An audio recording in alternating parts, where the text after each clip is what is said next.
রথযাত্রায় ভক্তদের মনোভাব কেমন হওয়া উচিত তা শ্রীচৈতন্য চরিতামৃতে বর্ণিত মহাপ্রভুর লীলা থেকে আমরা জানতে পারি।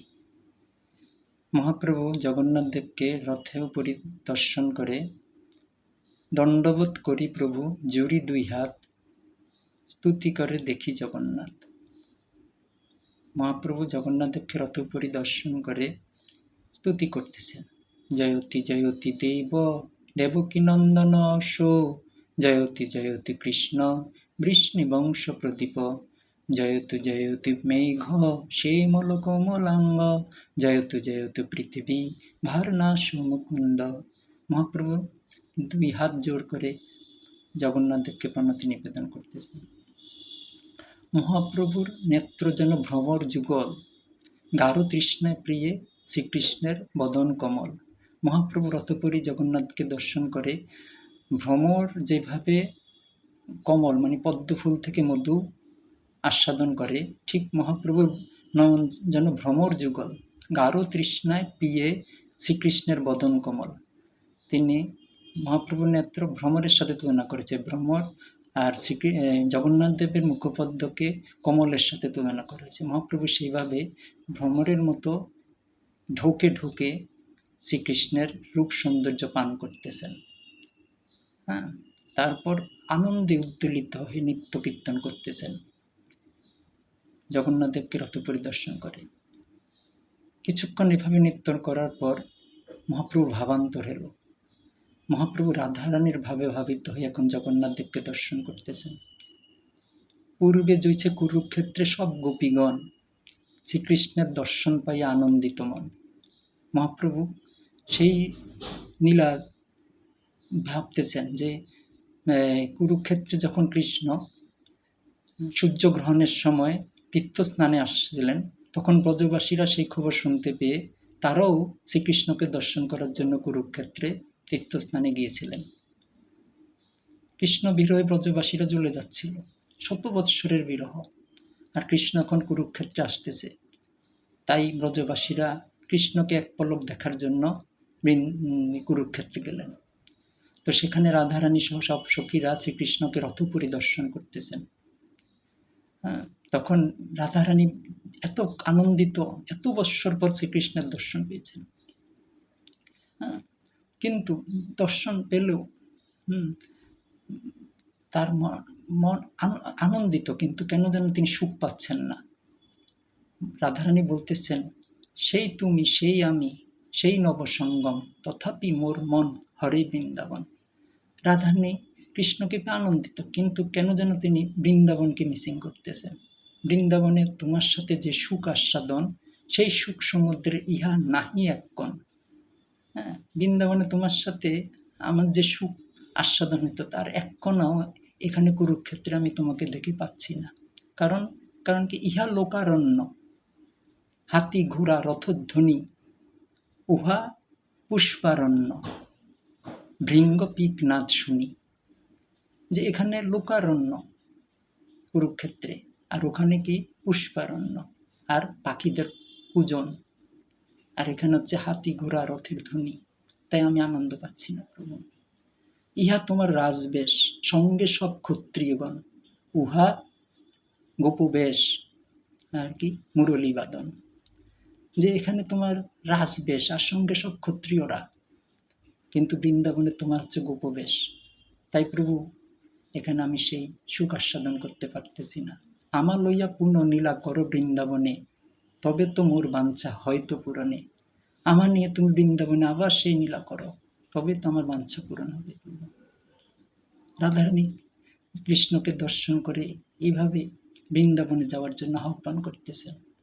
অনুযোগেশ্বরে বলতেছেন, বৃন্দাবন গোবর্ধন যমুনা পুলিন বন, সেই ব্রজে রাসাদিক নীলা, সেই ব্রজের আশাদিক নীলা, ব্রজবাসী ব্রজজন মাতা পিতা বন্ধুগণ, বড় চিত্র কেমনে বাসলীলা।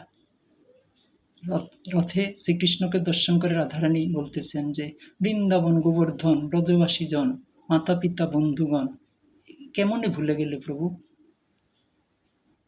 এখন আমরা তোমার বিরহে আমাদের অঙ্গ জ্বলে যাচ্ছে প্রভু, বিরহ নলে আমরা পুড়তেছি প্রভু, তুমি আবার বৃন্দাবনে চলো। আমাদেরকে কেন এই দুঃখ সহিবার জন্য বাঁচিয়ে রাখছে প্রভু?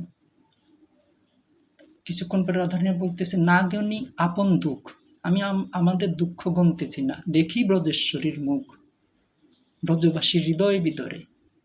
হ্যাঁ, আমরা ঠিক আছে দুঃখ ভোগ করতেছি, কিন্তু ব্রজবাসী, ব্রজেশ্বরী মা যশোদা যে কষ্ট পাচ্ছে তোমার বিরহে, নন্দ বাবা যে কষ্ট পাচ্ছে প্রভু, তাদের কথা কি তুমি একবারও ভাবো না? কিবা মারো ব্রজবাসী, কিবা জিয়াও ব্রজে আসি, কেন জিয়াও দুঃখ সহিবার? তুমি ব্রজবাসীদেরকে মেরে ফেলো, অথবা ব্রজে এসে তাদেরকে বাঁচাও, কিন্তু দুঃখ সহিবার জন্য কেন বাঁচিয়ে রাখছ? তোমার অদর্শনে তো প্রভু আমরা দুঃখের সমুদ্রে আছি। তুমি কৃপা করে আমাদেরকে বৃন্দাবনে আবার দর্শন দাও প্রভু। এখানে তোমার দর্শন পেয়েছি, কিন্তু বৃন্দাবনের সেই ভাব এখানে নেই।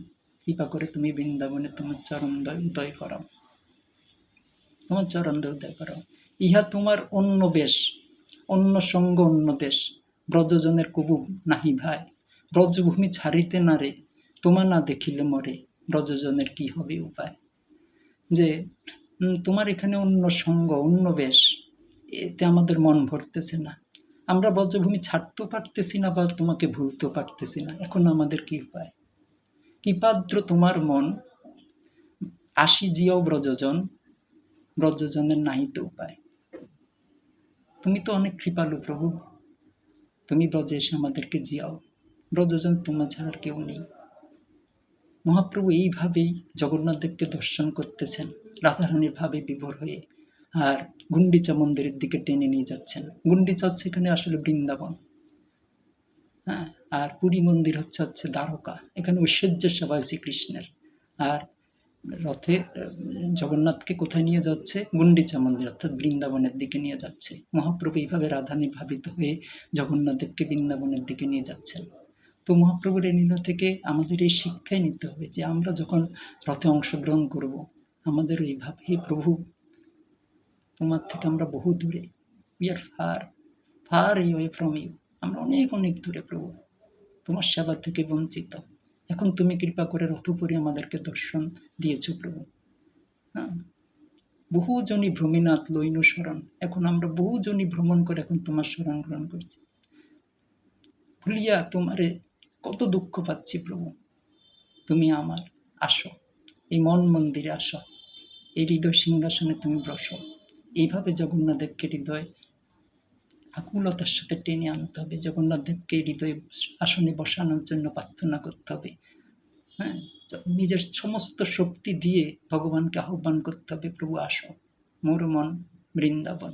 মহাপ্রভুর এই ভাব ছিল, আনের মন মন, মোর মন বৃন্দাবন, তাহে তোমার পদোদয়, করাও যদি উদয়, তবে পূর্ণ কৃপা মানি। যে সকলের মন তো মন, কিন্তু আমার মন বৃন্দাবন, এখানে তোমার যদি শ্রীচরণ উদয় করা, তবে তোমার পূর্ণ কৃপা বলে আমি মানব। তো ভক্তদের এই মনোভাব, রথযাত্রা আমরা যারা অংশগ্রহণ করব, জগন্নাথ দেবকে মহাপ্রভুর মতো দর্শন করতে হবে। দেখি বসে মুখপদ্ম নয়ন ভরিয়া, ধরি বসে পাদপদ্ম হৃদয় তুলিয়া, যে সে ভগবানের রূপ দর্শন করবো, আর ভগবানের সেই পাদপদ্ম হৃদয় ধরে রাখবো। এটাই প্রার্থনা করতে হবে, প্রভু আসো, আমরা তোমার থেকে অনেক দূরে, বহু দূরে প্রভু, তোমার সেবা থেকে বঞ্চিত। তুমি দুই হাত প্রসারিত করে সবাইকে ডাকতেছ, তোমার হচ্ছে জগন্নাথ, তুমি জগতের নাথ, আমিও তো জগতের একজন প্রভু, তুমি আমার প্রতি কৃপা করো। এই মনমন্দিরে রহ নিশি, নিঃসিংহ মুরারি, শ্রীকৃষ্ণ মুরারি।